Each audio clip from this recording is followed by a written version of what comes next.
right, for this sample problem, this is chapter 30.7 and 8. It's the first problem on your worksheet. We have a 1300 turn solenoid, which is 1.2 meters long and has a cross-sectional area of 18 centimeters squared. It carries 9 amps of current, and we're asked to calculate the energy density and the total energy in the magnetic field.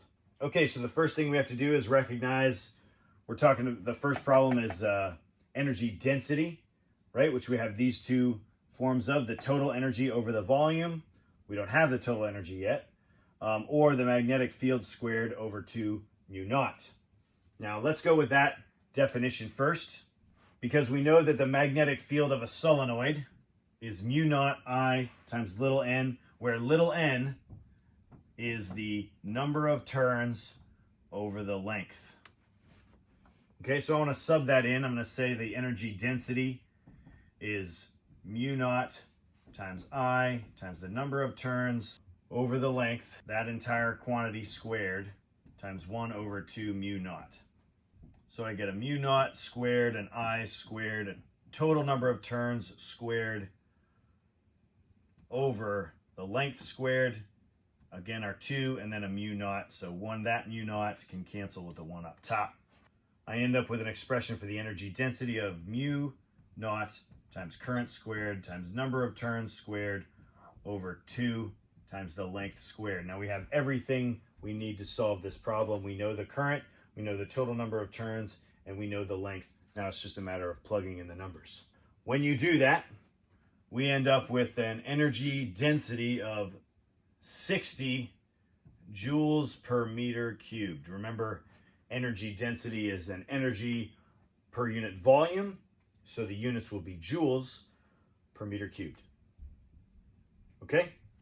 All right, the next part of the problem asks for the total energy. We know total energy is 1/2 Li squared,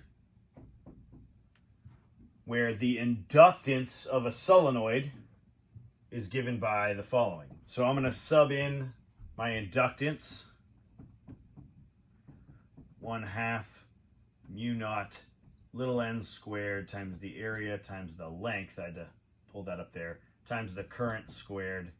All right, now I have everything I need to solve this problem. Remember, little n, this is the turns per unit length, so we could write that out.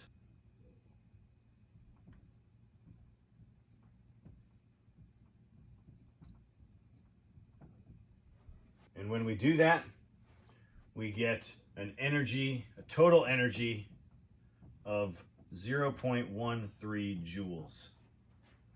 Okay. Another method that we could use, remember in the first part we calculated the energy density was 60 joules per meter cubed. We know that energy density is equal to the total energy over the volume. We know this is 60 joules per meter cubed. We could rearrange this and just say that the total energy was the energy density times the volume, where we already know the energy density is 60 joules per meter cubed. We plug those numbers in, we should get the same result. Okay? All right, that's it. If you have any questions, let me know. Have a great day.